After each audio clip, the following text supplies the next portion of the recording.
Harold Collins died in early spring. Stomach cancer. He had been diagnosed a year before, and from that day, Ruth Collins did not leave his side for long. She slept on the cot in his hospital room during the final 2 months. She went home only to grab a change of clothes, or pick up something he had asked for. She brought oatmeal on the days he could eat. She sat beside him on the days he could not. There was nothing dramatic about it. She was just there. That was the only thing she knew how to give, and she gave it completely. Harold passed at 3 in the morning. A nurse woke Ruth from the cot. She walked to his bed and took his hand. It was already cooling. She sat holding it for a long time without moving. She did not cry. It had not settled into her yet. Outside the window the city lights were still burning. The ordinary brightness of a world that had not stopped. The funeral was 3 days. Their son Frank drove up from Philadelphia and their daughter Karen came from Baltimore. Neither had visited much during Harold's hospitalization. Frank had come twice in 2 months. Karen 3 times. Ruth had said nothing about it. People have their own lives. She had managed alone. She was alone when Harold took his last breath. On the first night of the viewing, after the last of the condolence visitors had trickled out, Ruth sat in a folding chair near the back of the room in her black dress with her eyes closed. She heard Frank pull Karen into the hallway. The voices started low. "We need to talk about the house," Frank said. Ruth's hands went still in her lap. Harold had been gone less than 24 hours. His photograph was propped on the table, not 15 feet from where she was sitting. And Frank was in the hallway talking about the house. "Are you serious right now?" Karen said. In front of his picture. "If not now, when? I have to get back to Philly day after tomorrow. Let's be honest with each other. If the house gets transferred to my name, it makes the most sense. Mom can stay there as long as she wants. Why your name? What about me? You have David. You have a house. I'm still renting." Ruth got up from her chair. She walked to the hallway entrance. Frank and Karen both stopped when they saw her. She looked at them for a moment, said nothing, turned back to the room, and sat down in front of Harold's photograph. The second day the argument moved to the parking lot. Ruth stood near the entrance greeting people and heard it through the glass. Karen's voice. "How much is in the bank account?" Frank's voice. "I've looked into it. Did you take anything out before I got here?" Karen's voice, louder this time. "What are you implying?" A woman from the church squeezed Ruth's hand and said she looked tired. Ruth thanked her and said she was fine. She was not fine. Her legs were unsteady under her dress. The day after the funeral the 3 of them sat at Ruth's kitchen table. Frank had brought a folder. He set a property record on the table.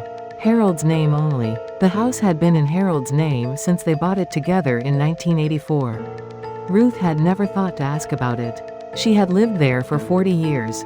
"Legally there are 3 heirs," Frank said. "You, me, and Karen. You get the biggest share, Mom. Me and Karen split the rest. But honestly, given your age, the house is going to pass down again eventually anyway. It might be cleaner if we get your portion sorted out now." Ruth asked what that meant. "If you sign a waiver on your share, Karen and I divide it. You stay in the house. We cover your expenses." Karen cut in. "Wait, if that happens, what's to stop you from making decisions about the house without me? My share needs to be protected first." "Your share? You're going to say that in front of Mom? You started it. I was talking about Mom's share, not yours." The voices went up. Ruth watched them, faces reddening across the table from each other. Harold's photograph was still on the kitchen counter, from when she had carried it home. She looked at it once. Then she looked back at her children. "Stop," she said it quietly. They stopped. "Your father has been gone 4 days." The room went still. She stood up and walked to the sink and stood there with her back to them. The next morning Frank called. His voice was different, like someone who had found something unexpected. "Mom, there's a will. I found it going through Dad's desk. It's notarized. He had a lawyer do it." Ruth stood by the window for a while after she hung up. 45 years together and Harold had never once mentioned a will. She did not know when he had done it or why he had said nothing. But she also was not entirely surprised. Harold was a man who handled important things quietly, who left what needed to be said unsaid for a long time, who might, she thought, put the unsaid things into a document at the end. Frank brought it over that afternoon. Karen came too. The three of them sat at the table again. Frank put the envelope down and opened it. Karen reached for it first. She read it. Her face changed. "Is this real?" Karen said.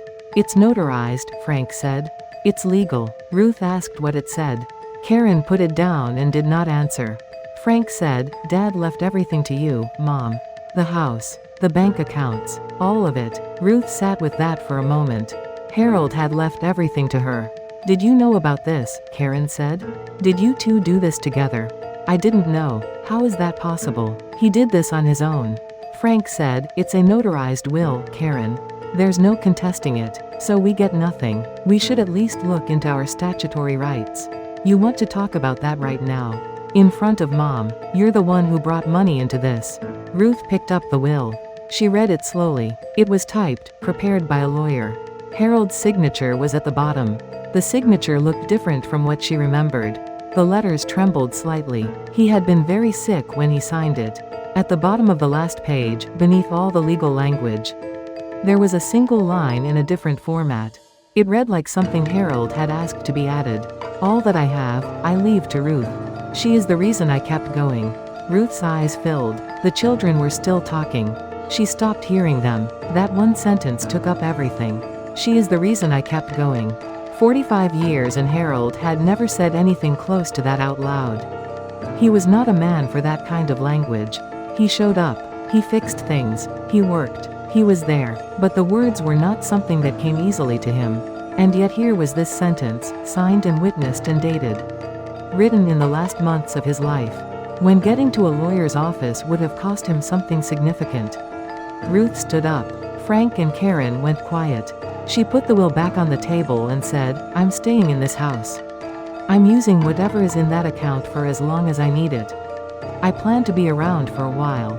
She looked at both of them. "If there's anything left when I'm done with it, you can figure it out then." Frank opened his mouth and closed it. Karen said nothing. Ruth walked toward the kitchen and said, without turning around, "Stay for dinner. If you leave without eating, don't bother coming back." They ate. Chicken soup and toast, the same thing. Ruth had been making for Sunday nights since the kids were small. Nobody talked much. The television was off. Just the sound of spoons. Frank had 2 bowls. Karen had 1.5. The same as always. Frank always ate more. That had not changed. Frank said he was sorry at the door when they left. Karen said it too. Ruth nodded at both of them and closed the door.